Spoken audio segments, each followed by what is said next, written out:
Bonjour tout le monde, bienvenue à Refine Aunties. Ça fait longtemps qu'on ne s'est pas vu. Je suis accompagnée de ma bestie, Stéphanie Germain, a.k.a. Nana. Hey girl. Hey girl, comment tu vas?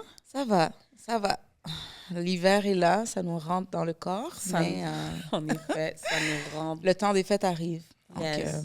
on va essayer de profiter de ces cette petits moments détente, de joie ce avec la moment. famille et tout. Absolutely. Et guys, on tient à s'excuser parce qu'on n'est pas consistant ces temps-ci. Life is lifing. I know you guys are waiting for like new episodes, mais c'est ça, c'est la vie. Des fois, on a de la difficulté à jongler avec plusieurs responsabilités. Mais on va faire de notre mieux en 2026. New me. New me. Parce que c'est ça, on aimerait vous offrir plus de contenu, mais parfois, ça peut arriver par moments que ce soit un peu plus difficile. Puis on a tellement de personnes aussi avec qui on veut échanger, qu'on voudrait inviter sur le podcast. Donc, on vous promet une nouvelle saison qui va être en force. Et de qualité. Donc, sans plus tarder, je tiens à vous présenter notre invitée d'aujourd'hui. C'est une personne vraiment spéciale car cette invitée-là est la personne qui nous a offert notre tout premier épisode de Refine Aunties. Notre premier pilote, en fait. Notre projet pilote, c'était notre premier épisode ever. Genre, le projet pilote, ça, c'était genre décembre 2024. 2024, ouais. Fait que, ouais, on est super contente, on est excités de la voir. Et sans plus tarder, je vous présente Orphée. Hey, hey, hey! Hey! Salut Orphée, comment ça va? Salut, ça va et vous? Ça va, Yeah. ça va, pas pire. Et toi, comment t'arrives là avec cette température? Ouais, un peu, tu sais, ça choque toujours, tu sais, le froid. Moi, je me suis jamais habitué. Surtout que t'as quitté en plus. Ouais, j'ai quitté la Floride, mais bon, tu sais, mais je suis de Montréal, mais ouais. Sinon, ça va. Sinon, ça va, je suis content d'être là. J'ai pas réalisé que ça faisait quasiment 1 an depuis le premier épisode. Ça fait plus qu'un an, en Ça fait. fait plus qu'un an, quand même. Ouais. On était allés, si je me trompe pas, dans ton studio. Yeah. Puis en fait, c'est ça. Ben, si tu peux expliquer un peu, est-ce qu'on rentre tout de suite dedans? On peut rentrer tout de suite dedans, en fait. Ouais. Yeah. Explique un peu, juste pour que les gens comprennent Ce que tu offres et tout. Ouais, bon, c'est des choses que je n'offre plus nécessairement maintenant, mais OK. dans le temps, quand j'ai fait l'annonce, parce que je me rappelle que j'avais fait une annonce, et généralement, c'est vraiment par rapport à la personne que je suis, je me disais, il faut que j'offre l'opportunité à des personnes qui veulent enregistrer leur pilote. Et puis, je me suis dit, j'avais un studio, j'ai des équipements, tout ce genre de trucs. Je me suis dit, pour ceux qui veulent enregistrer leur pilote, ça ne vous coûte absolument rien. Vous décidez de le faire ou de le continuer ou de ne pas le continuer. C'est à vous. Donc, venez enregistrer votre premier épisode pilote. Et puis, finalement, c'est ce qui s'est passé. J'ai fait l'annonce et puis vous étiez une des personnes qui avait répondu à l'appel. Il y avait d'autres personnes. Et finalement, plus d'1 an plus tard, je suis content quand même de voir que ça a continué. Et c'est juste le fait d'avoir répondu, dans mon cas, d'avoir répondu à l'appel en me disant, OK, c'était dans mon cœur, et puis de l'avoir mis, et puis d'avoir réalisé ça, ça fait du bien de voir finalement qu'après ce temps, ça continue quand même. Ouais, on est super reconnaissante à toi pour cette chance-là. Ouais, parce qu'il nous avait donné des conseils, je me souviens. Puis, on avait eu notre clip que tu avais pu mettre, puis on dirait que ça plaçait vraiment... Les photos? Non, les photos, mais aussi le clip, en fait. Ah oui, le premier clip. Exactement. Ouais. On avait tourné cette journée-là, je pense, plus d'1 heure, on avait parlé, puis tu Ouais, n'avais ouais. jamais arrêté. Ouais. J'étais comment, est-ce qu'il faut qu'on arrête? Non. We had to get out of it. Là. Ouais, tu nous as laissé un bon moment là, pour explorer, puis tout ça. Ouais. Puis je pense que, après ça, on a vu un peu, j'imagine, c'est la réaction de nos proches, puis tout. Puis ça faisait super longtemps qu'on voulait faire un podcast, moi et Vanessa. Et je pense que ça a donné le ton. On s'est dit, on y va, puis on... Ouais, les gens, ils avaient vraiment aimé ça. Fait que, étant donné que c'était un projet pilote, les gens, ils avaient tellement aimé ça. Puis les feedbacks, même des gens inconnus, des gens qu'on ne connaissait pas, genre tous les souvenirs qu'on avait amenés, les reminiscences durant cet épisode-là, on a vu que justement, il y avait comme un engouement. Puis on est comme, OK, on s'est lancé, en fait. Ouais. Et je trouve même que les conversations que vous aviez, parce que, tu sais, moi, quand je suis arrivé à Montréal, j'étais un peu aussi dans plus vers c'était Antique aussi. Je suis parti dans le quartier Antique. Donc, quand vous avez parlé de la 69, 69, ouais. Ça t'a ramené des souvenirs? Ouais, ça m'a quand même ramené des souvenirs. Quoique je n'ai pas été à l'école secondaire, tout ça, ici, à Montréal, mais je voyais des gens qui revenaient de l'école, je voyais... Et puis, le fait que vous ayez parlé de ces événements, je trouvais que c'était cool. Et j'en parlais même à ma femme qui a écouté le morceau, qui a écouté. Et puis, vous avez parlé de différents trucs que les gens qui ont grandi à Montréal savaient exactement de quoi vous parliez. Et je pense que vous l'aviez déjà. Moi, c'était juste répondre à un appel. Et vous l'aviez, c'était votre projet à vous. Vous aviez juste besoin d'avoir peut-être un petit coup de pouce. Un petit coup de pouce. Et puis, c'est ça, quoi. Ouais, on est content. Puis justement, là, tu en as parlé vraiment brièvement. Tu l'as dit, tu n'as pas grandi à Montréal. Puis c'est quelque chose qu'on aime faire à Refinances parce que ça fait partie du concept du podcast. C'est vraiment de plonger dans l'enfance de notre invité. Puis tes souvenirs les plus lointains, puis après ça, on remonte jusqu'à aujourd'hui. Qu'est-ce que tu voudrais nous dire? T'es né où? T'as grandi où? Avant d'arriver à Montréal. On va loin, là. Ouais, non, on va loin. Je suis né en Belgique. Et ma première enfance a été en Belgique et avec ma mère. C'est mon père et puis à Bruxelles. Oui, à Bruxelles, ouais. Je suis né à Bruxelles et de là, je pense que j'ai quitté en 2000. Bon, c'est pas moi qui ai quitté l'avion. Tes parents. Mes parents, c'est plutôt ma mère a décidé de repartir au Congo parce qu'elle venait du Congo, même mon père venait du Congo. Ils se sont séparés à ce moment-là. J'ai mon frère, j'ai 2 frères, un plus vieux, donc moi je suis le middle child. Milieu. Et finalement, on est reparti au Congo. Je vous essaye de le faire un peu. T'avais quel âge à peu près quand tu as quitté? J'avais à peu près 5 ans et demi, 6 ans. Okay. Donc, je suis né en 1980. Donc, ça vous positionne. 80, c'est Gen X. C'est au milieu, début millénaire. Quelque chose du genre. C'est t'es à la limite. Là. T'es Gen X. Gen X, je pense. OK. Je sais vraiment pas où me placer dans ça. mais ouais, sinon, donc je vais l'avoir 45. Mais en termes général, c'est que j'ai grandi, j'ai quitté à 6 ans. Aller au Congo pour la première fois. Ça devait être un choc. Tu sais, je m'en souviens pas vraiment. Je me souviens c'est quand je rencontre mon autre famille. Oui, c'est vraiment ma famille proche, mais quand même, parce quand j'étais en Belgique, j'étais quand même avec une partie de ma famille, qui est mes cousins, tout ça, avec qui nous sommes tous nés un peu en Belgique. Ça, c'est du côté de ta mère, en fait. Du côté de ma mère, exactement. Et après, finalement, je vais au Congo, je vois la famille de mon père, mais je suis plutôt dans la famille de ma mère, donc je suis à Kinshasa et puis tout ça. Donc, grandi dans un bon milieu familial, des choses comme ça. J'ai grandi autour de beaucoup de femmes parce que dans ma famille, surtout du côté de ma mère, il n'y a que des femmes, donc plein de tantes, plein de ceci. Tu étais bien entouré. Bien entouré, mais quand même, le fait de n'avoir pas vécu avec mon père, qui veut dire que j'étais plutôt plus réactif à son absence, qui fait de moi un enfant qui est beaucoup plus dans la rue, beaucoup plus se révolter, beaucoup plus, qui touche beaucoup plus d'autres choses comparé à mon frère, que lui était un peu plus, parce qu'il a quitté un peu plus jeune. Il est parti avec ton père? Non. Plus.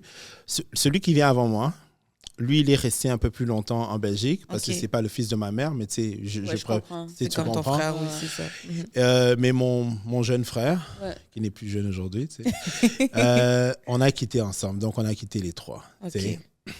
Finalement, tu te rends compte, lui, il est un peu plus réservé.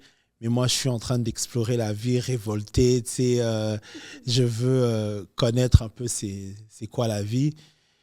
Et je tombe dans le bain de Kinshasa, je tombe dans le bain des nouveaux amis. Tu sais, c'est vraiment une très belle, je trouve que c'est une très, très belle enfance. Et malgré les inconvénients, malgré les pétages de gueule, des choses comme ça. Je trouve que je suis vraiment chanceux d'avoir grandi dans cet environnement-là.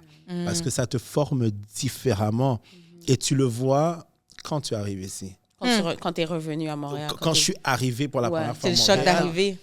Ouais, tu sais, c'est un peu ce choc-là que, pour moi, c'est le constat de se dire que finalement, l'Afrique n'est pas si mauvaise que ça.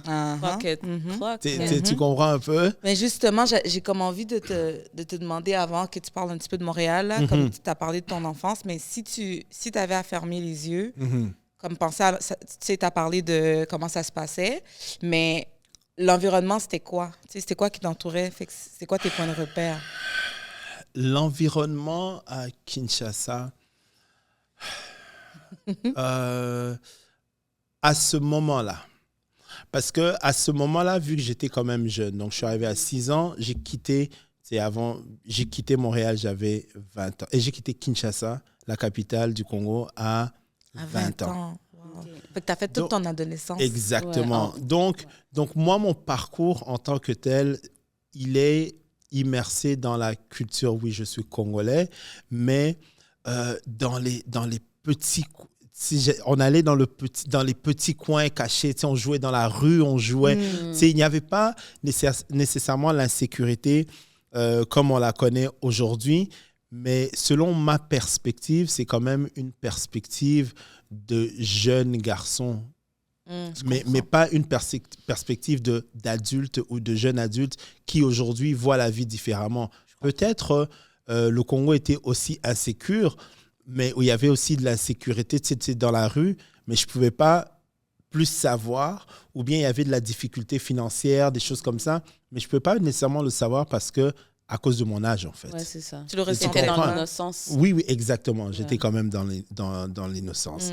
Mais en tant que ma vie de tous les jours, aller à l'école tout seul,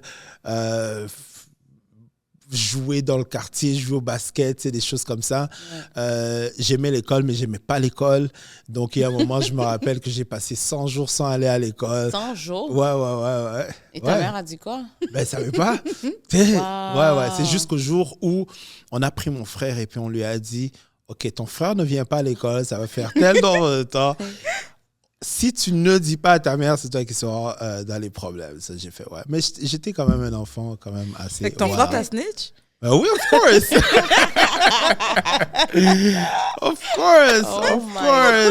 Of course. Yeah. Non, mais c'était mon concept de l'école en tant que tel que je trouvais qui n'était pas nécessairement adapté à comment ma personnalité pensait, comment je pensais, comment je voyais la vie. Tu sais, dans ma famille... Mettons, je suis le seul dans la famille à avoir fait de la musique, par exemple. Je suis le seul à avoir être artiste, full-on artiste, dans les deux bords, en fait. Le côté de mon père, il y a quand même des musiciens, mais ce côté artiste, like full-on, qui est artiste, je suis le seul. C'est dans toute ma lignée, dans n'importe quel bord. Comme qui dédie sa vie à l'art et qui vit de l'art. Mais qu'est-ce que tu aimais le plus de l'école? Et qu'est-ce que tu aimais le moins? Ne pas y aller. Est-ce que c'était comme internat? L'école était comme un internat? Non. J'essaie de comprendre pourquoi que comme t'as manqué 100 jours. Non, OK. En fait, comment je peux t'expliquer ça? J'ai grandi l'école parce que j'ai étudié dans une école catholique. C'était très bien, juste une école de garçons. C'est comme...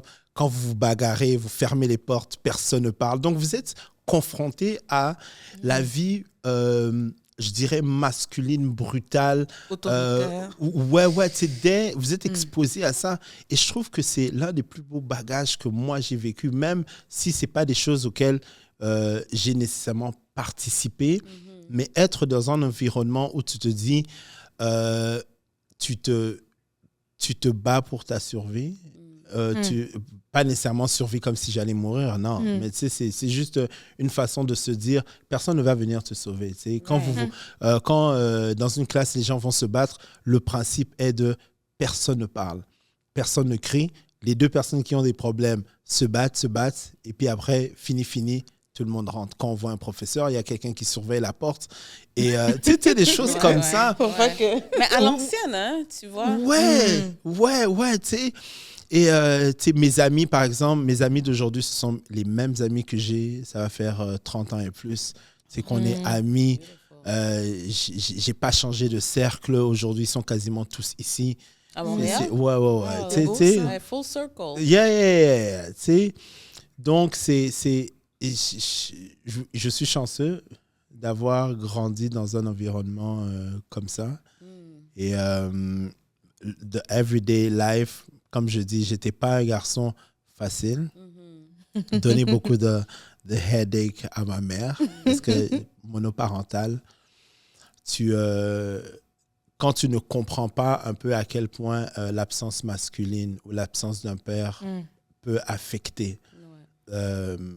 Aujourd'hui, en regardant plus loin, aujourd'hui j'ai 45 ans, whatever, mais tu regardes et puis tu te dis effectivement, à l'intérieur, peut-être oui, ça te révolte, mais tu n'as pas une présence qui va te mettre de la terreur, en fait. Mais oui, je respecte ma mère, j'adore ma mère, tu sais, mais les choses, je n'avais pas peur d'avoir, tu sais, c'est pas la même, t'avais pas la même autorité, en fait. Exactement.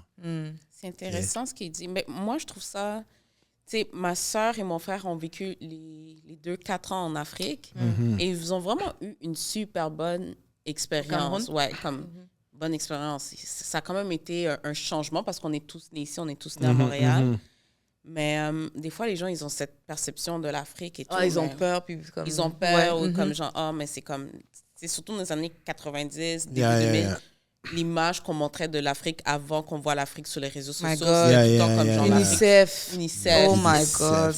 Ils ont comme genre cette idée de l'Afrique et tout. Genre, ils ont eu une super belle expérience et des très beaux souvenirs. Comme à un certain point, ma soeur est comme, si j'avais l'argent, j'irais vivre en Afrique. True. Elle veut retourner. Elle aimerait ça retourner. C'est comme...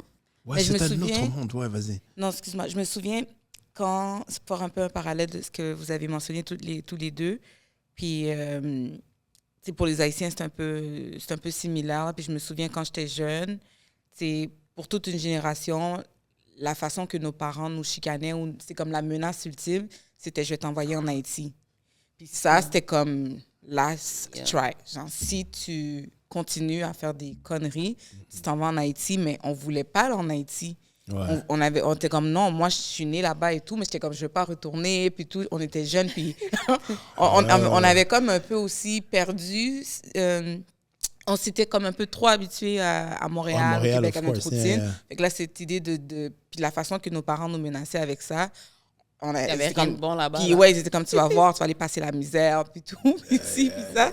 Puis à un moment donné, mon père a envoyé ma soeur en Haïti, effectivement. Ah ouais? Tu vois, je savais pas. Ouais. Mon père l'a pimpé. Dans ce temps-là, c'était ça, c'est comme ma pimpo.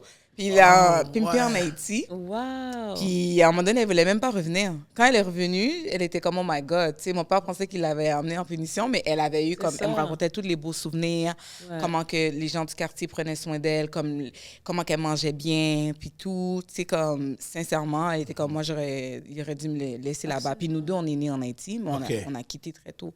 Mais tu sais, tout ça pour dire que la perception qu'on avait peut-être plus jeune aujourd'hui, il y a beaucoup de jeunes qui ne sont pas nés en Haïti, mais que leur plus grand rêve, c'est d'aller en Haïti.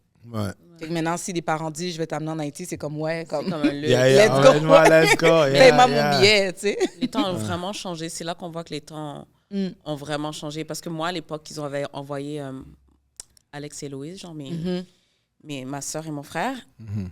À cette époque-là, genre moi, j'étais vraiment dans ma face emo, punk, rebelle un peu. Rebelle. J'étais très... Puis quand on me disait, yo, on va comme t'amener en Afrique, mais ma soeur, quand je la parlais au téléphone, elle était comme, toi, tu vas pas survivre. Comme, toi, tu peux pas aller en Afrique. Elle me disait carrément, tu vas pas survivre parce que j'avais trop la bouche. Genre, j'étais une enfant qui respectait. J'allais respecter. C'est ça quand t'as dit, j'avais trop la bouche.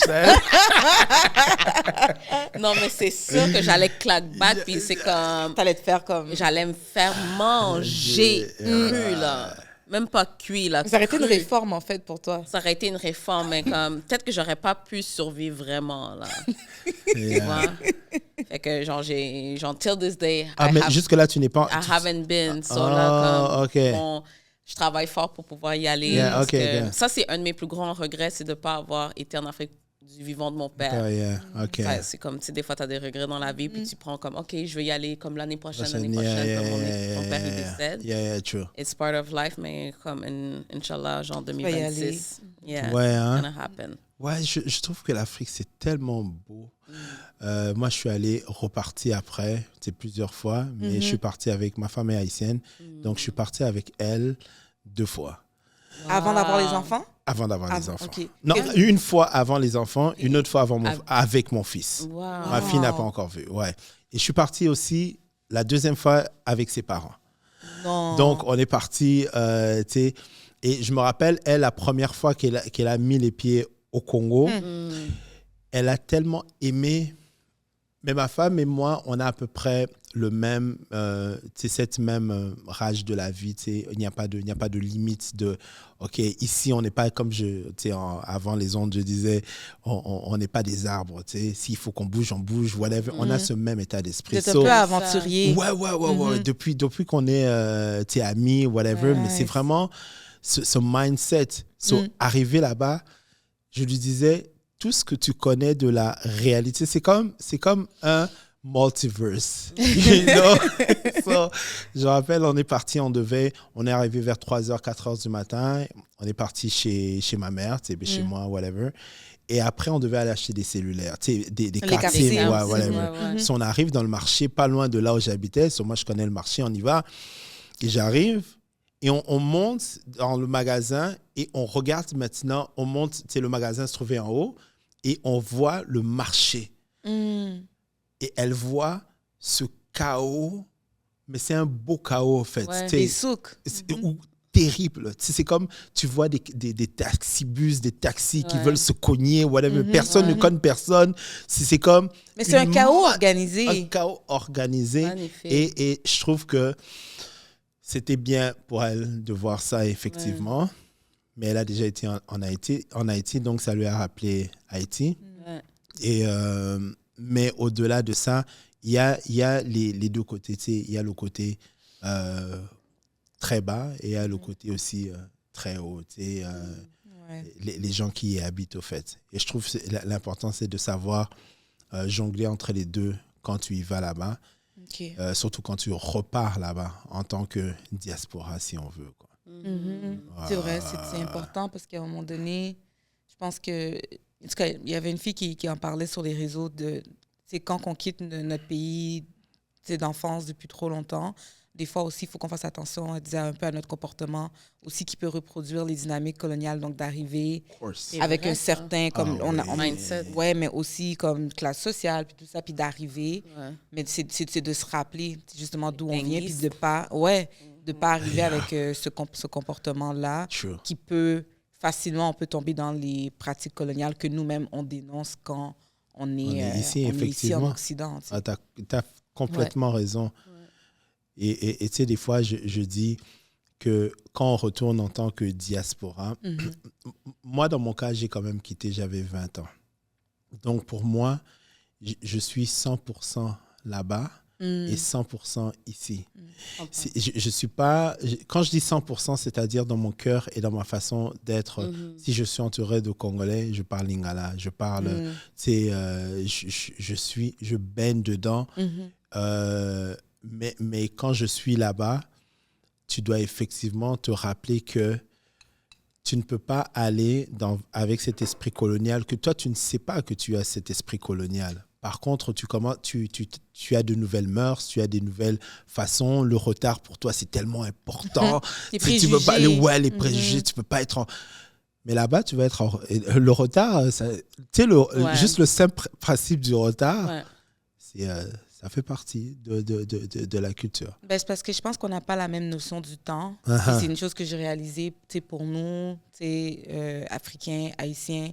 La notion du temps, elle ne se vit pas de la même façon qu'ici en Occident. Les gens en Haïti, par exemple, le temps est vu de manière très différente. Les choses se passent très, très tôt, à l'aube, puis il y a des choses qui se font, puis après ça, comme du reste de la journée, c'est pas le même rythme. C'est pas le même rythme. C'est pas le même rythme. Avec le soleil chaud qui brûle, est-ce que tu vas voir les gens être en train de stresser puis arriver à l'heure des retards? Tandis qu'ici, on est comme... tout est... Mais le lifestyle est complètement différent, comme tu dis. Yeah. C'est une question de lifestyle. Ils sont aussi, comme cette notion du stress, Yeah. elle n'est pas autant présente en Afrique qu'ici. Là. Comme pour beaucoup de personnes, le stress, c'est vraiment un concept occidental, en fait. Ouais, je pense que oui. Yeah. Et c'est pour ça que souvent nos parents, en tout cas quand je me rappelle de mon père, c'est comme il travaillait fort, il venait hustle, il venait brasser ici pour pouvoir vite retourner au Cameroun pour relaxer parce qu'il n'y a pas cette notion du stress. Yeah, c'est vrai. Et avant que les gens qui regardent vont nous dire « Ouais, mais c'est pour ça que vous n'avancez pas dans vos pays, là. » Il y a des gens qui vont dire ça, mais avancer ou ne pas avancer, ça reste quand même un concept. Parce que ça reste un concept. C'est quoi les barèmes de être bien? C'est quoi les barèmes qui font en sorte que quelqu'un soit bien? Que tu parles du côté financier. Ouais, c'est sûr que le seuil de pauvreté est là, il est peut-être différent, whatever. Mais il y a des gens qui rament. Aux États-Unis, il y a des gens qui rament à fond, qui ont des 3 jobs, c'est ça que j'allais dire. C'est comme genre qui ne vivent pas. Exactement. Ils peuvent pas flusher leur toilette. Ouais. Ils ont des timings de se laver. Ouais. Il faut pas. Si c'est ça, avoir réussi juste parce que je suis aux États-Unis, comparé à quelqu'un que lui, le matin, il se réveille, il n'a même pas besoin de penser. Il va, il cueille son pondou, il cueille son truc, il cueille tu comprends? Ouais. Il se réveille, organique, tout est organique, il n'y a pas de maladie, cancer, tout ce genre. Oui, il y en a, mais ce n'est pas au même rythme. Finalement, tu te dis, OK, qui a réussi? Qui est bien? C'est un concept en tant que tel. Il y a de ces gens qui ne vivent pas dans ces conditions-là. Mais si ta condition fait en sorte que c'est toi qui te dis « je gère un peu ce qui est réussite ou pas réussite », mais finalement, tout le monde peut gérer à sa manière. À sa manière, on a chacun notre niveau puis notre degré de perception de la réussite. Là. Ouais. C'est vraiment... T'as tout dit. Yeah. Mais sinon, on va retourner un jour. J'espère que les gens vous entendent, vous avez bien entendu, c'est bien rentré dans votre tête. Non, t'as tout dit, c'est tellement important. Je pense que c'est bien imagé aussi. Parce que c'est ça, Occident versus les autres pays, les autres continents d'Afrique, que ce soit en Amérique du Sud, etc. Clairement, on n'a pas les mêmes définitions. Puis je pense que c'est quelque chose aussi que je pense que nous, nos parents, en tout cas, j'ai l'impression qu'il y a une certaine génération, la génération de nos parents, ça a dû être difficile aussi parce que quand tu parles de ça, il y a cette pression-là, comme les personnes qui sont venues au Canada, ils devaient ramer, travailler tellement fort pour aider justement la famille qu'ils ont laissée au pays. Ouais. C'est pas pour rien qu'on dit que en Haïti, sans la diaspora, il y a des choses qui ne vont pas nécessairement rouler parce qu'on est les premiers à envoyer de l'argent à nos familles. Fait que veut pas, ça fait partie de quelque chose qui fait rouler l'économie, puis que ça fait en sorte que les gens peuvent au moins avoir un train de vie, comme tu disais, un peu plus comme... Qualité de vie. Ouais, un peu plus posé. Ouais. Mais en même temps, ça crée aussi j'ai l'impression un peu cette pression, puis j'ai le sentiment aussi que des fois, si on demandait à nos parents qui ont immigré ici, est-ce qu'ils referaient, je ne sais pas si... ils referaient nécessairement ce choix ou peut-être qu'ils partiraient plus tôt. Peut-être qu'ils ne seraient pas restés au Canada aussi longtemps. Ouais. Pour justement aller chercher ce train de vie-là, comme tu disais que ton père, il venait à Sault ici, mais son mode de vie, peut-être que le mode de vie qu'il préférait, c'était là-bas. Ouais, mon père, c'est la même chose. Ouais. Il y a le mal du pays en ce moment. Fait. Ouais. Mais je pense que quand même, j'aime quand même mon pays, mais ici aussi, il y a quand même cette assurance, d'une certaine façon, de se dire, OK, bon, écoute, si j'en ai marre d'être là-bas, je vais venir faire mon argent ici. Mais juste ce concept de se dire, je vais revenir faire mon argent ici, d'avoir ce choix-là, c'est un privilège en soi. C'est pour ça que je dis, je ne veux pas cracher non plus sur les choses qui sont ici. On est ici, pour moi, c'est ma terre d'accueil, des choses comme ça, j'aime quand même. Mais en faisant la balance, effectivement, il y a le côté d'avoir ce choix de se dire, hey, je viens ici, je hustle, et puis je vais aller vivre ma vie relax. au bled, des trucs comme ça, quoi. Ouais, je pense que c'est ça. C'est juste un équilibre, puis de voir... c'est aussi comment tu le fais, puis il y avait des... Justement, des fois, il y a des personnes qui vont être comment, ils vont retourner au pays, puis ils vont commencer justement à aller comme prendre la grosse maison, commencer à utiliser de l'eau, mais comme pas être conscient de je comprends ce que tu veux dire, la manière de vivre là-bas, de ramener comme il y a une façon de vivre dans nos pays. Mais de flex, en fait. fait. On est soucieux. Souvent, on est les premiers à être affectés par les changements climatiques. Mais souvent, dans nos pays d'origine, c'est là où est-ce que les gens prennent le plus soin de la terre. C'est là où est-ce que les choses se font de manière plus organique que mécanique. Puis des fois, certaines personnes vont arriver puis vont vouloir se créer répliquer, en fait, la vie d'ici, là-bas, au lieu de s'adapter aux mœurs, puis de respecter, en fait, puis de valoriser nos pratiques ancestrales et tout ça. Ouais, non, je comprends, ça fait du sens, c'est bien dit. C'est comme, en fait, c'est de carrément repartir là-bas pour flex, puis... ouais. Mais c'est parce que c'est la vérité.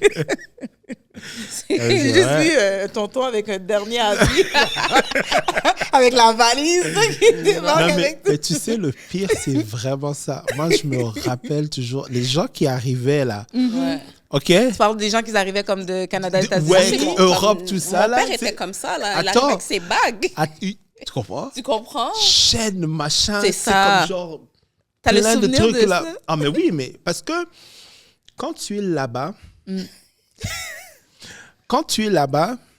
aujourd'hui, on a les réseaux sociaux. Back in the days, on n'avait pas les réseaux sociaux. Tu avais seulement les vidéoclips. Les photos. Les photos. Mais tu avais la vie, si on veut, la vie américaine par rapport aux vidéoclips que tu regardais. Tu regardes un Will Smith à la télé, un machin, tout ça, whatever. Mais moi, j'étais l'enfant africain, quoi. Donc, quelqu'un qui vient du Canada, le simple fait de m'asseoir, ou bien de l'Europe, de m'asseoir, même si je suis né en Belgique, mais le simple fait de m'asseoir et d'écouter les histoires du Canada, mais c'est un voyage plus que spirituel. Je comprends, c'est tellement drôle. Non, mais c'est vrai. Aujourd'hui, oui, les réseaux sociaux, heureusement, sont venus des fois même casser cette illusion. Oui, c'est ça, c'était une illusion. C'est vraiment, parce que ces gens-là qui... rêvent. Mais quand tu le vois là, tu sais, ils t'emmènent... Il peut venir avec un savon Dollarama là. Mais tu vois, le parce que ça vient du Canada, des États-Unis. Oh my goodness! Tu sais, un chocolat Mars là. C'est juste. Alors que le cacao, même, c'est chez vous. Tu comprends, tu comprends. Mais c'était une perception, tu sais. J'ai été victime de ça parce que moi je l'ai vécu dans les deux côtés, tu sais, dans les deux sens. Et puis je me dis, finalement tu te rends compte, tu te dis, tout ce qui brille n'est pas or. On n'est pas diamant, mais non, tu comprends un peu. C'est ce truc un peu, mais je trouve que c'était beau en fait. C'était, je pense que j'ai eu je pense à ça. Je pense que j'ai eu la meilleure enfance de ma vie. Je n'ai rien à me reprocher. Tu sais, je n'ai rien à envier. Tu n'as rien manqué. Je n'ai absolument rien manqué. Shout out à ta maman. Oh yo, shout out à ma mère. You know? Et c'était tellement bien. C'était vu que je vivais aussi dans un environnement avec les tantes et machin, tout ça, whatever, jusqu'à un certain âge. Après, on a déménagé dans notre propre maison. Mais avant, mon adolescence, maison, plusieurs chambres, les tantes, on habite tous, les cousins, whatever. Dans la maison familiale. Dans la maison, tu sais. Et la meilleure période de ma vie. C'est quoi ton plus beau souvenir? Mon plus beau souvenir, I don't know. J'en ai tellement. parce que ma vie en soi, à ce moment, était en soi le meilleur souvenir. Si je pense, tu comprends, si je pense à ça, mes amis, tous mes amis qui sont aujourd'hui encore là, ma façon d'aller jouer au basket, on allait au terrain, dans le quartier où j'habitais, là, ça s'appelait Ipen dans le temps, mais aujourd'hui ça s'appelle Upen, mais on allait jouer au basket, on rentre le soir, tu vois les gens qui viennent avec des sachets d'eau, et puis tu achètes ton sachet d'eau, ce sont des petits trucs comme ça, mais ce sont des expériences que tu ne peux pas imaginer. Tu vas dans des marches, tu vas dans la rue, c'est un next level. Mais j'ai connu la guerre aussi, donc c'est différent. Ça, c'est une autre expérience. Wow. Et ça, c'est avant que tu arrives à Montréal? Ouais, ça, c'est avant que je ne vienne à Montréal. Donc, j'ai connu les pillages. Le genre de truc où vous devez vous coucher par terre et puis vous devez éteindre les lumières parce que sur la rue, il y a des soldats qui passent et puis qui tirent, whatever. J'ai connu ça. Ça faisait partie de la vie. Et ça durait combien de temps avant que... Il y a eu des périodes, mais puis il y a la période qui a commencé, au fait, la guerre. C'est la guerre qui continue jusqu'aujourd'hui. Donc, j'ai vécu dans ce moment-là où tu vois des gens dans la rue, morts, brûlés vifs, whatever, tirés. J'ai vécu dans ce moment-là. Et d'un point de vue, pour moi, aujourd'hui, c'est pas que ça me fait rien, mais ça fait partie de la vie. Est-ce que c'est à cause de ma personnalité? Peut-être. Pour d'autres personnes, on va se dire, ouais, peut-être tu as des traumas que tu sais pas, whatever, mais peut-être pas. Parce que ce n'est pas mon quotidien. Le seul, tu comprends, je sais que le trauma dans lequel j'ai vécu, c'était un moment, parce que au Congo, tu vois, les gens, les militaires se promenaient en tenue militaire, whatever, des choses comme ça. C'est dans le quotidien. Okay. Mais après, finalement, un jour, j'étais au Canada. Je me rappelle, j'ai vu un gars en uniforme militaire et je me rappelle ce que ça m'avait fait. Ça t'a trigger. Ah oui, ça m'a trigger. Ben, tu vois, c'est un exemple. Ça, c'est un exemple. Maintenant, est-ce qu'il y a de ces choses que je sais? Non, j'ai pas nécessairement... je ne pense pas l'avoir, comme je dis, à cause peut-être de ma personnalité.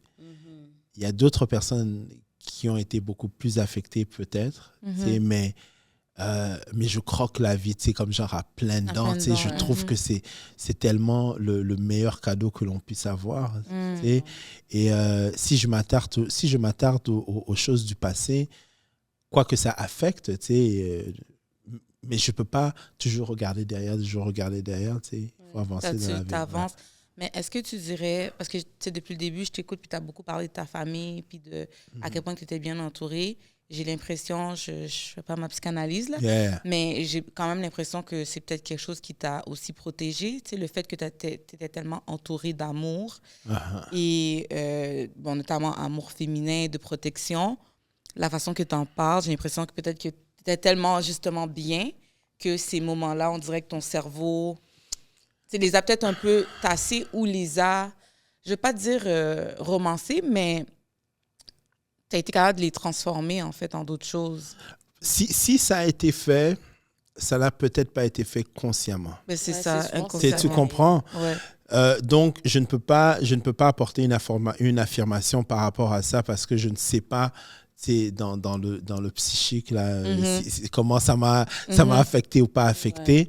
Mais si je regarde mon enfance, par contre, et que je regarde l'état d'esprit, si j'essaie de retourner dans l'état d'esprit dans lequel j'étais, I was just a troublemaker. Tu comprends un peu? Il n'y avait pas de paroles de tante à un moment donné qui pouvaient venir me parler ou peu importe. Surtout au moment quand on a commencé à habiter juste le 3. Okay. Tu comprends? J'étais exposé à des choses dès mon enfance qu'aujourd'hui, les gens vont dire « Ah, tu dois voir. » Je sais que ça m'a affecté d'une certaine façon. Je sais que certains comportements que j'ai eus dans ma vie ont fait en sorte que, OK, c'est le résultat de ça et de ça. Mais maintenant, tu es blessé, yes, mais à un moment donné, c'est ta responsabilité de to pick it up et puis avancer. So, si tu you never pick up et puis you always blame this situation, this person, mais tu n'avances jamais. So, tu choisis. Même une personne qui va se dire, OK, je vais aller voir un psy, c'est la personne fait le choix de vouloir. De voir qu'il y a eu un travail d'introspection. À partir du moment qu'il y a le travail d'introspection, puis que tu décides d'aller voir un psy ou un thérapeute, c'est comme, déjà là, il y a eu un travail, mais il y a des personnes qui ont besoin de cette aide ou qui ont besoin de réaliser ça, mais ils ne vont pas le réaliser, puis c'est comme... Tu ne peux pas progresser si tu n'as même pas genre, ce déclic-là, en fait. Yeah, true. Mais après ça, je trouve que la vie, on peut pas tous, c'est impossible déjà d'être tous pareils, d'avoir les mêmes expériences. Et dès que tu commences à réaliser ça, c'est que tu n'en vis pas la vie de l'autre. Tu n'en vis pas les circonstances d'avant. Tu n'en vis pas, tu te dis pas, ah ouais, si seulement j'étais né dans telle famille, si seulement, whatever. Si, yes, à un moment donné, la responsabilité va devenir, ça c'est comme ça que je pense, mais la responsabilité va devenir ta responsabilité. Ça va devenir les choix. À un certain moment, oui, dans ton enfance, tu as des choix, tu as besoin d'aide, et il y a un moment dans ta vie où on commence à te dire, on ne veut plus entendre de tes excuses. Tu comprends? C'est vrai. Il y a un moment où on t'entend et on veut t'aider, whatever, mais le jour que tu dépasses ce threshold-là, dépendamment de l'environnement dans lequel tu es, les gens commencent à te dire, hey, tu dois changer ta vie, là. Moi, je n'ai absolument rien à voir avec ça. Les gens n'ont plus pitié de toi. Right. Et c'est là, dès que tu commences à réaliser ça, dans comment je pense, c'est que dès que tu réalises ça, c'est à toi maintenant de choisir. Et puis c'est ça, quoi. Ouais, bien dit. Sinon, à partir de ton moment que tu es arrivé à Montréal, je pense que tu avais... J'avais 20 ans. 20 ans, OK. 20 ans, ouais. 20 ans, yeah. Et la transition s'est passée comment? J'ai pas aimé Montréal, ouais. T'as pas aimé? Le froid? Non, j'ai pas aimé Montréal, parce que moi, je faisais, comme je dis, j'aimais la musique, j'étais vraiment... j'étais dans... Ouais. Et quand je suis arrivé, on est arrivé à New York. OK. Fait que c'était pas directement Montréal. Non, c'était pas directement Montréal. On est arrivé à New York. Là, tu arrives à New York. Et tu vois que New York ressemble exactement au film que tu as vu quand tu étais au Congo. Ça brille, comme tu on comprends? dit. Et tu arrives à JFK, and then tu pars à 42nd Times Square. Ouais. Tu vois tout ça là.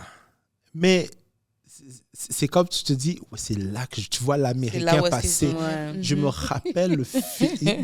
Non, excuse-moi, je parle parce qu'il a dit que tu vois l'Américain, mais c'est drôle parce que quand mon père retournait au Cameroun, on l'appelait l'Américain. Ah oui, parce que Américain. Non, mais tu vois le teint.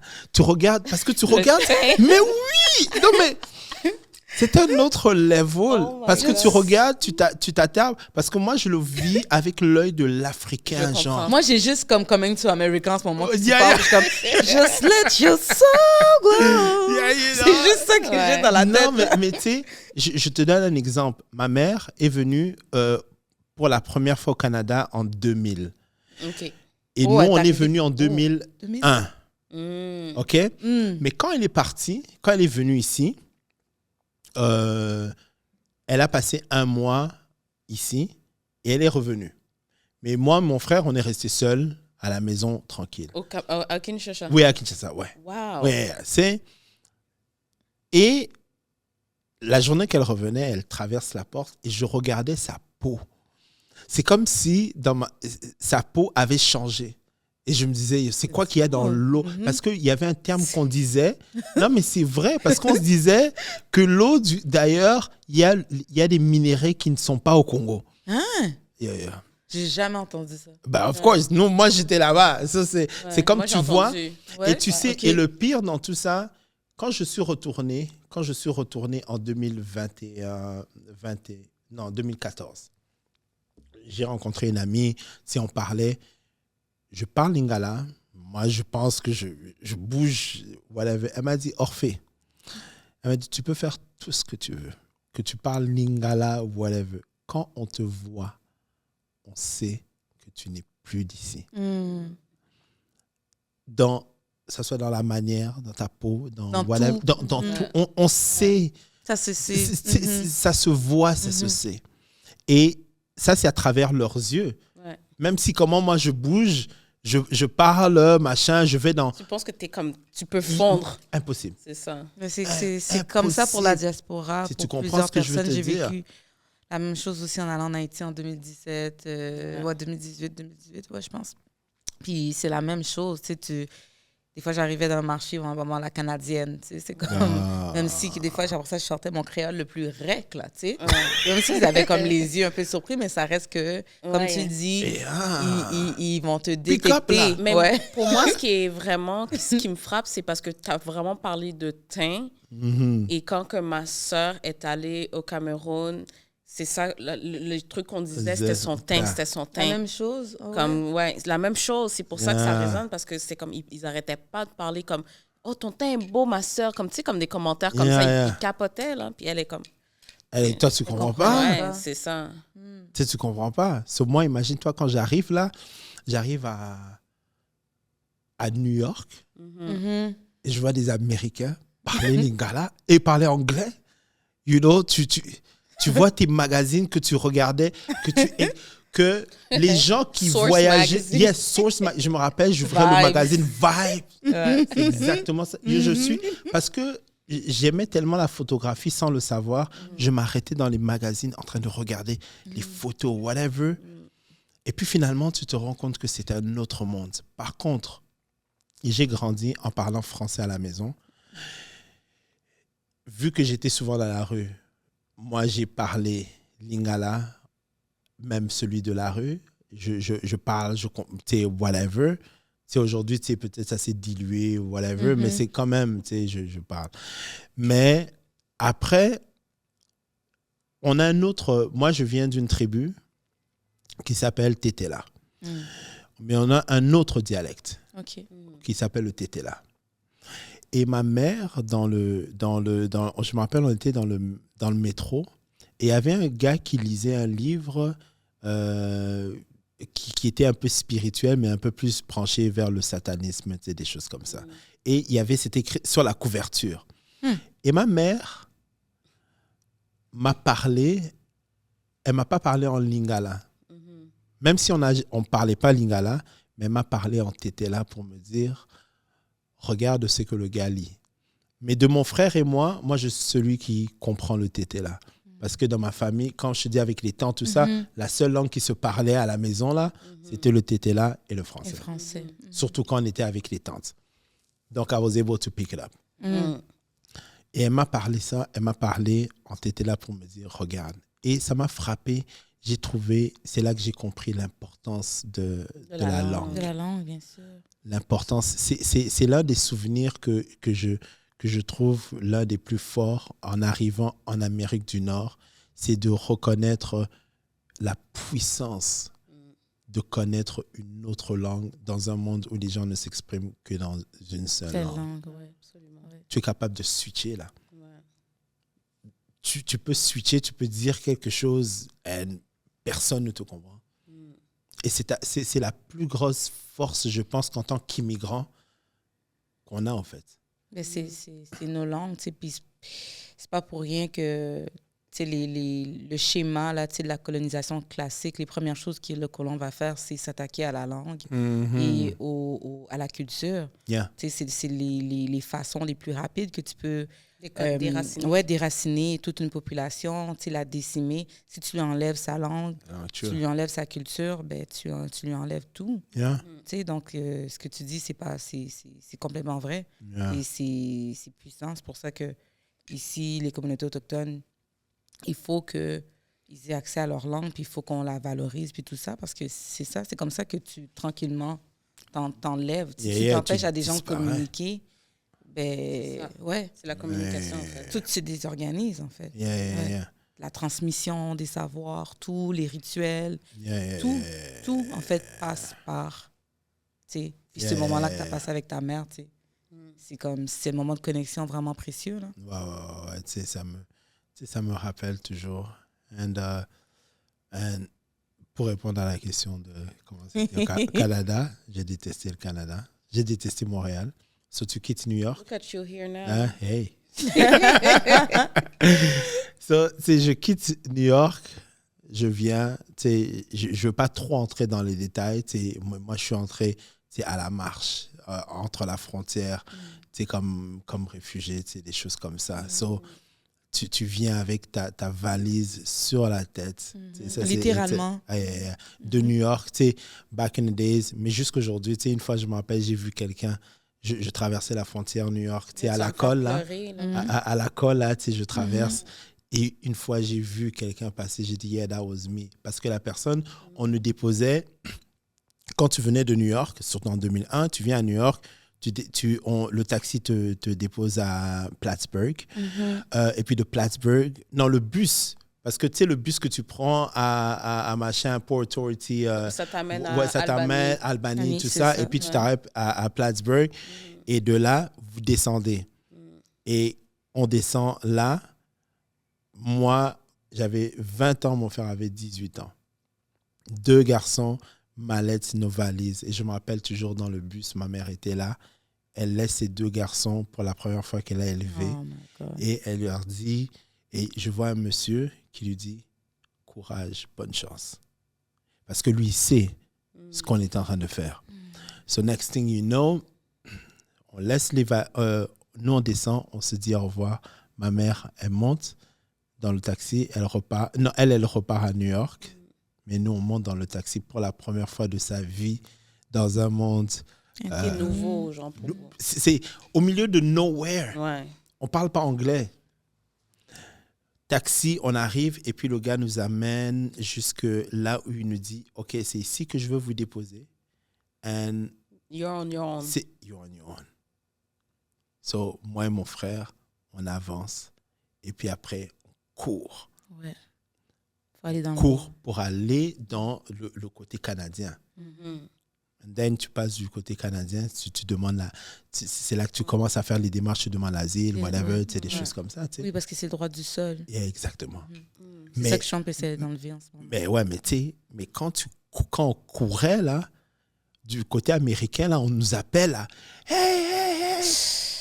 C'est moi et mon frère, running. Wow. Et puis tu arrives, tu te rends compte, tu arrives et puis finalement, on vous ramène de l'autre côté. Et puis on nous a ramenés aux États-Unis parce qu'on vient des États-Unis, donc il doit checker tout notre background, comme genre, avant de vous faire entrer. Et puis après, c'est ça. Et puis c'est comme ça que moi, je suis arrivé au Canada. Et puis bâtir... Regarde comment tu comment tu t'es bâti, Et puis tu dois bâtir tout ça. C'est pour ça que je dis, on regarde les réseaux sociaux, on voit un peu tout le monde. Tu as l'impression que les choses...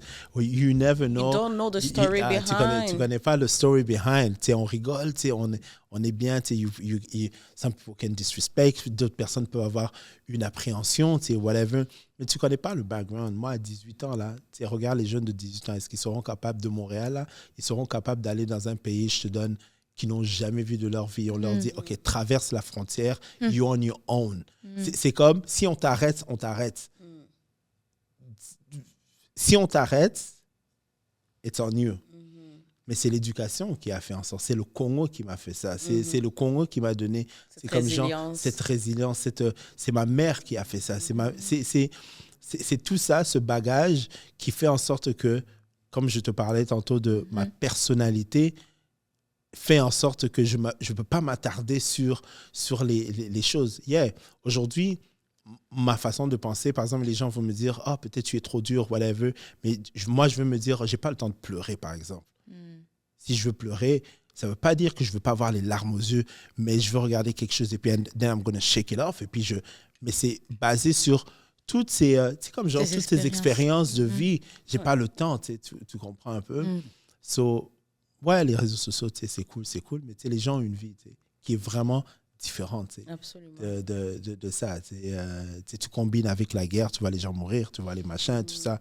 Et puis tu dois traverser, tu viens, 20 ans, nothing.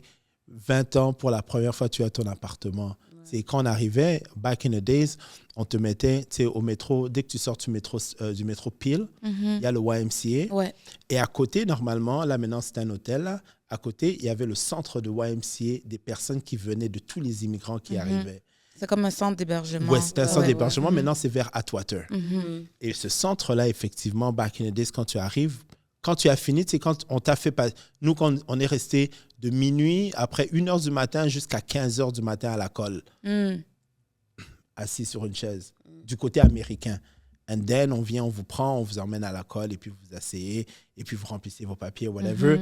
Et puis après, vous prenez le Greyhound qui va vers Montréal, métro Vendôme, et on vous accompagne au YMCA. On commence à vous donner des coupons, mais vous êtes plein d'immigrants, là.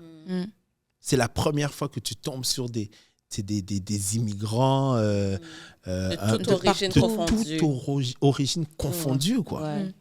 Première fois, j'ai mangé le brocoli pour la première fois, là. C'est des choses comme ça, là. Je vois le brocoli pour la première fois. Mais de tous les légumes, c'est le brocoli, ça marche. Parce que j'ai vu comme un truc gros buste là. C'est quoi, ça ressemble à un arbre, genre. On mange ça. Vous l'avez dans des vestiaires communes, c'est comme dans des douches communes. Mais je ne changerai absolument rien. Rien. C'est ça qui fait la personne que je suis aujourd'hui. Tu sais. Non, c'est puissant, moi, je trouve.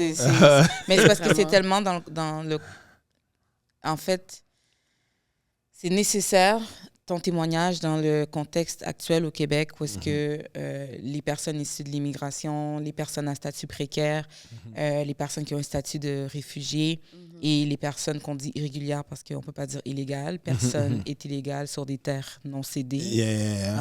Et que de raconter une partie de ton histoire, je pense que ça fait œuvre utile en ce moment parce qu'il y a tellement de ces personnes-là qui sont mobilisées pour dire au gouvernement comme vous ne pouvez pas juste nous traiter comme des biens meubles, utiliser quand c'est bon pour vous, puis quand là soudainement vous dites qu'on est de trop, vous allez par tous les moyens nous renvoyer. Donc, c'est ce que tu partages, j'ai comme l'impression qu'il faut que ce soit le clip, là, parce que c'est vraiment à propos. Puis, en fait, moi, j'ai envie de te demander, justement, avec tout ton bagage, puis moi, on t'a connu, moi, je t'ai connu via Noir, puis tout ça, mais à travers, je dirais, les réseaux, puis plus largement, tu es connu comme photographe, artiste visuel.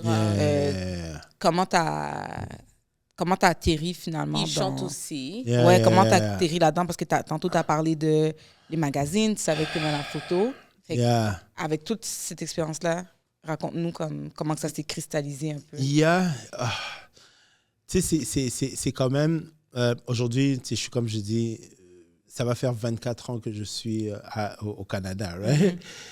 Et c'est 24 ans de bâtir les choses que je connais, les choses que je sais faire. Oui, je faisais la musique depuis le Congo. Après, je suis entré dans la chorale, whatever. Mais quand je suis arrivé ici, tu aimes la musique, tu continues la musique. Mais tu as toujours... Depuis que je suis enfant, j'aime le visuel. J'aime, comme ce genre de choses, mais je ne savais pas. So next thing you know, j'aimais aussi parler. Dans ma tête, je voulais devenir avocat. Mais c'est pas moi quand même. Mais finalement,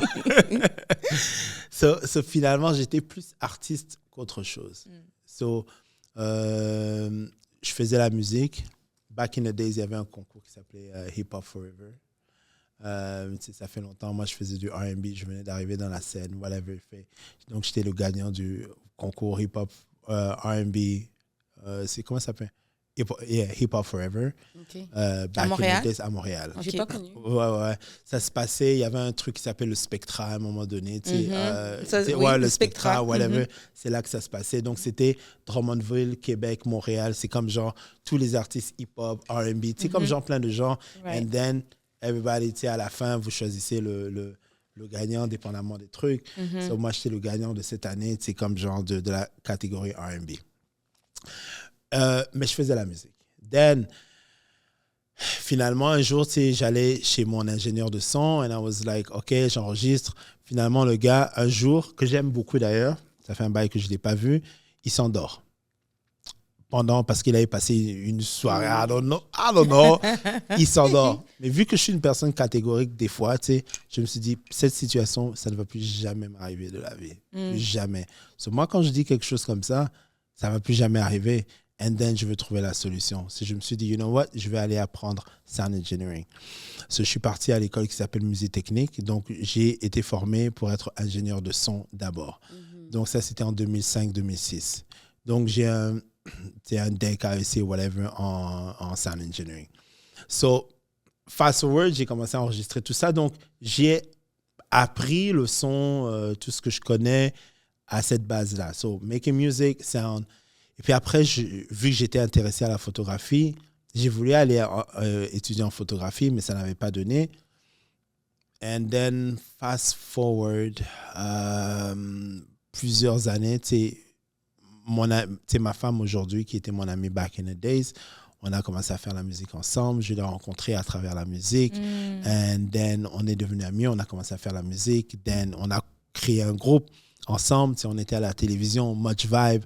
C'est quoi le nom du groupe? Ça s'appelait Genax. Genax? Yes, c'était pour Gene et Mr. Accent. On va faire un shout-out à ta femme. A Virgo sis. So, finalement, c'est vraiment, on a créé ce groupe et on était à Montréal dans ce temps. Si tu faisais partie, comme on a fait des vidéoclips, whatever, c'est passé, comme je disais, c'est passé à la télévision. Et tu apprends plusieurs choses, mais tu sais, comme genre dans ta vingtaine, début trentaine, whatever, tu apprends. Et puis, c'est d'autres bagages. Mais toutes les choses que j'ai apprises, c'est pas comme des choses que j'ai apprises et puis je laisse de côté. C'est que j'apprends et puis j'incorpore ça dans mon quotidien. Donc, le son, par exemple, sound engineering, c'est quelque chose que je fais jusqu'aujourd'hui depuis 2006. Tu comprends un peu? Et au fur et à mesure, toujours dans ce même état d'esprit, always, je me dis, je veux toujours apprendre quelque chose. And then, un jour, dans l'état d'esprit de vouloir créer une école, parce que j'ai étudié en enseignement au Congo, then, je me dis, j'ai envie de créer une école de son. J'ai envie d'enseigner le son aux gens. Et puis, je regarde des modèles de websites. J'ai fait le logo. Je regarde un modèle de website et puis je tombe sur le site de Dawson. And I'm like, je vais aller. Et puis ça, c'est là, c'était 2015, je pense. Et c'était l'année où j'allais me marier. J'ai dit à ma femme, hey, écoute-moi. Je lui ai dit, hey, écoute-moi. On va aller. Je te dis, la photographie, c'est l'avenue, whatever. And elle m'a supporté. Et il n'y avait pas de 50-50 because she was doing the 100. I was going to school. Partnership. She holds you down. Yes, tu comprends ce que je veux te dire? C'est ça. Donc, c'est un peu ça. Et j'ai respecté le deal. Je suis parti, j'étais assidu. Dawson, là, j'allais. Elle partait, tu sais, pendant le début, on ne se voyait pas. Elle partait travailler le matin. Ouais. Dawson, c'était le soir. De 18h à genre 9, 10. Ouais. On se croisait des fois dans la rue. Quand moi, j'allais travailler. Tu sais, jeune marié dans un appartement vers la Salle ou la Chine, quelque chose du genre. Tu sais, on vient de se marier, whatever. Tu sais, mais on avait un plan. Paying the bills. And je vais aller à l'école, étudier, et tu vas voir que ça va porter des fruits. Et puis quand ça porte des fruits, you don't have to work anymore. C'est des choses comme ça. OK. I love that. Because this is real partnership. Tu vois, moi, je suis comme ça. Je sais que les femmes vont être comme ça. Partnership. Yeah. Il y en a beaucoup qui vont être comme... Et prenez note parce que vous voyez, c'est la femme qui a comme, you know, Kembe partenaire. Genre, c'est sinon comme genre, je m'attends tout le temps que ce soit le partenaire qui... You know? Yeah, et tu sais, moi je suis chrétien et d'un point de vue biblique, tu sais, like if you go back, tu lis, quand Dieu a créé la femme, il a dit, je veux te créer une aide. Il a créé l'homme avant, mais il a dit, je veux créer une aide. Quand Jésus est parti, il a dit, je veux vous envoyer une aide, which is the Holy Spirit. Et tu te rends compte, c'est tellement divin et c'est tellement l'aide. Quand tu commences à comprendre ce que ça veut dire une aide, ça veut dire que la personne qui initie l'affaire n'a pas tous les atouts, mais il a quand même quelque chose pour lequel il a absolument besoin d'une aide. Même s'il est l'initiateur. Donc, dans une société aujourd'hui où on parle de plusieurs choses, c'est comme genre féminisme, peu importe, whatever, dans une situation, mais si moi, je ne peux me baser que sur mon expérience, mais aussi sur les choses que je crois et comment je vois les choses fonctionner. Si je regardais un post qui disait tous les millionnaires, 87% des millionnaires sont ensemble. Ce sont des couples. Ouais, c'est toi qui as partagé. J'ai lu ça hier. Tu comprends un peu? C'est-à-dire que peu importe, si tu vas dans le core of how things were created, si au moins si tu n'es pas une personne qui croit, tu sais, comme genre fully in Jesus or whatever, it's up to you, mais tu as comme genre une base, que ce soit les juifs, les musulmans, peu importe. Si on a tous cette base, tu sais, de la Genèse, et tu lis, ça va te dire, l'homme a été créé avant, mais Dieu a décidé qu'il va créer une aide. C'est comme, peu importe dans n'importe quelle région que tu es, ça a été l'aide. Le rôle est tellement, de la femme est tellement important. Quand la femme comprend aussi, quand tout le monde comprend son rôle, c'est que l'homme va comprendre que, yeah, I can do it, but you will never be able to do it by yourself. Tu vas jamais être capable, peu importe comment tu penses que tu es le provider, tu vas jamais être capable de le faire. C'est pour ça que l'ordre des choses a été fait de cette façon. Mais aujourd'hui, on essaye de faire en sorte comme si le rôle de l'un est plus valable que l'autre. Pourtant, ce n'est pas plus valable que l'autre. C'est aussi important. Et je pense que nous, c'est ça jusqu'à aujourd'hui, notre dynamique. Quand j'ai besoin de conseils, tu sais, les gens regardent mes chutes des fois, mes sessions photos. Elle choisit des fois les photos pour moi. Que ce soit des filles semi-habillées, machin. Tu sais, je n'en fais pas beaucoup parce que ce n'est pas mon style. Mais elle va me dire, oh, ça c'est cool. Ok, cette fille, c'est une modèle. Comme une perspective différente de mais la oui, tienne. Mais c'est ta partenaire, c'est ta complice en fait. Exactement, tu sais. Donc, je me mets dans un état d'esprit de I trust the judgment because on est aligned. C'est comme une unité. Oui, c'est une unité, tu comprends. Et puis après, at the end of the day, on ne forme qu'un seul corps. C'est ça. On ne forme qu'un seul corps. And I don't want to go to preach on you guys. Right? No, but this is real partnership right there. Mais chaque personne a sa définition, tu sais. Yeah. Mais et là, moi, comme je dis, ce n'est pas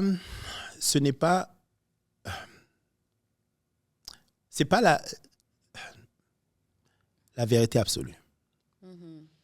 Il n'y a pas de, moi je ne crois pas en it's my truth. Non, it's my reality, but there's only one truth. C'est deux choses complètement différentes. Par contre,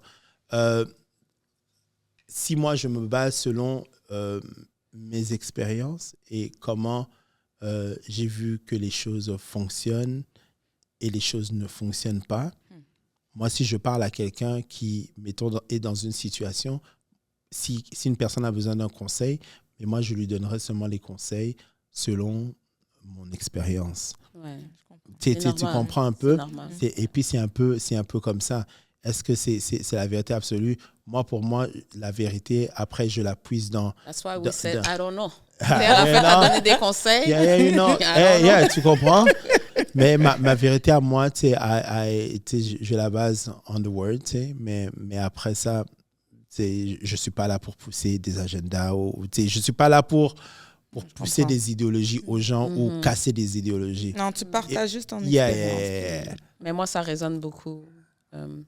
tout ce que tu partages, de toute façon, ta vision du partnership, ça, c'est ma vision à moi également. Yeah. Donc, comme avoir comme une fondation, une unité ensemble. Yeah. Mais c'est vrai, toi et Stan et toi, vous c'est ça, c'est nous ensemble. Yeah. Mais Leur avance. leur avance encore. C'est ça une que fois. j'avais dans ma tête. À chaque fois, on a tout le temps les mêmes problèmes. Ouais. But this is like typical like black people. Like, Yeah. on a tellement de trucs Because we à have fun, on a partager. tellement de choses à se dire. Mais Yeah. Je te laisse la question de la fin. La question de la fin, ce serait plus, est-ce que le fait d'avoir grandi justement au Congo, à plusieurs endroits différents, est-ce que ça se reflète d'une certaine manière dans ton art? Non. Interesting. Il est comme non. Non. La seule chose qui se reflète, c'est comment j'ai été éduqué par des femmes et que je respectais les femmes. Donc, comment je vais même approcher lors d'un set, comment je leur parle, comment je les positionne. Quand je suis sur set, elle-même, elle s'arrange. Je ne touche pas le vêtement. C'est you respect the space. Oh, really? Yeah, never. Okay. Never. C'est vraiment, s'il y a une modèle, je lui dis, OK, arrange ça. Je lui montre comment arranger Ouais, je comprends. de loin. Ouais. Mais s'il y a quelqu'un d'autre, une make-up artist, Tu peux lui demander. tu peux aller arranger. Comment je représente les femmes, je veux m'assurer que ça soit toujours in a positive light. Et c'est ça, au fait, c'est pas les endroits où j'ai vécu, mais c'est the core, the women. Ta fondation. Avec ma fondation. Donc, comment je les honore, ces femmes? Comment j'honore les femmes? Parce que notre éducation nous suit jusqu'à ce qu'on ait 80 là. Parce que si j'ai 80, comme je parle mal aux gens, même quelqu'un qui est plus vieux que moi, qui aura 85, va dire, oh, t'étais mal élevé. Mais c'est qui t'a mal élevé? C'est tes parents. Ça nous suit. So, moi, c'est toujours une représentation de comment j'ai été élevé. So, si j'ai été élevé d'une certaine façon, ça va transparaître dans mes photos. Peu importe où je vais dans n'importe partie du monde, ça va être toujours ce bagage de how I respect, how I talk to you. C'est comment tu fais sentir les femmes finalement autour de toi. Exactement. C'est pour ça que 90% de mon portfolio is just women. 95%. Quand je mets it's just women. Et quand je suis parti à l'école, pour moi, it was black women. Quand je suis parti à Dawson, je me rappelle, je disais au professeur, j'en ai marre de voir les modèles noirs représentés de la mauvaise façon. Parce que, et puis, ça, c'était ma mission. Tellement que je savais comment on fonctionnait, malheureusement, les blacks. Je suis venu dans cette industrie avec un faux nom. Je m'appelais Andy Voss. Parce que, yes. Ah ouais? Yeah, tu connais ça, yeah. Je suis venu dans le truc avec Andy Voss. Et je ne montrais jamais mon vœu. Oh my God! Yeah. Shit, now I remember! Yeah. So, je ne montrais jamais mon visage parce que I wanted black models to feel. Malheureusement, là, c'est tellement, le colonialisme est tellement venu entrer en nous que je voulais qu'ils pensent que it wasn't a black person. So when they come, they realize that, oh, the photos that I saw online, oh, c'était toi. Donc, elles se sentent safe. So là, finalement, ça a permis. Yeah. Parce que beaucoup de blacks ne voulaient pas se faire photographier par des photographes noirs parce qu'on a cette appréhension de se dire, ça c'est back in the days, quand j'entrais même dans l'industrie, c'était que les photographes noirs ne font pas le bon travail. So, pour moi, en sachant ça, parce que j'ai étudié aussi en psychologie, tu sais, this is a different thing. So, je me suis dit, OK, this is how I have to do it. Pour les attirer, je veux qu'elles se sentent safe, mais je veux qu'elles sachent que c'est pour leur bien.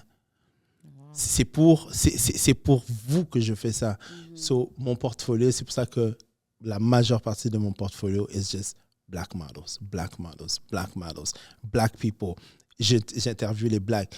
Et Dieu m'a permis d'avoir the skills that I have so I can change lives in that sense. C'est pour ça que quand je fais par exemple des annonces de podcasts que je devais faire, this is not me. It's just personnellement, God tells me to do something and I do it. Right. Et quand je le fais, and I choose Black people. C'est pour ça que les Blacks vont se retrouver. It's on a different purpose, mais c'est juste que ça ne va jamais être les endroits où je suis. It's always the core, which is women qui m'ont élevé dans ma vie, au fait. Shout out to you. Shout out to those women. Ta mère, tes tantines, tes cousines, tes sœurs. Parce que ça se reflète dans l'individu que t'es. Puis, absolument. Vraiment respectueux. Vraiment. Bienveillant. Thank you. I appreciate it. J'ai apprécié. On a passé un bon moment. Merci à vous. Merci à vous de m'avoir invité. Et je vous souhaite vraiment de ne pas lâcher. Quoi qu'il en soit, la vie, des fois, on veut lâcher, on ne veut pas lâcher, whatever. Tu comprends? Mais je trouve que c'est important de se permettre de se présenter dans des sphères où on n'est pas accepté.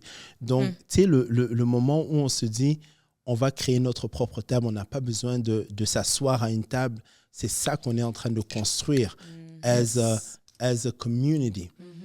And also being a community, ça ne veut pas nécessairement dire la charité, mais ça nous permet à nous de se dire, on commence à créer un écosystème.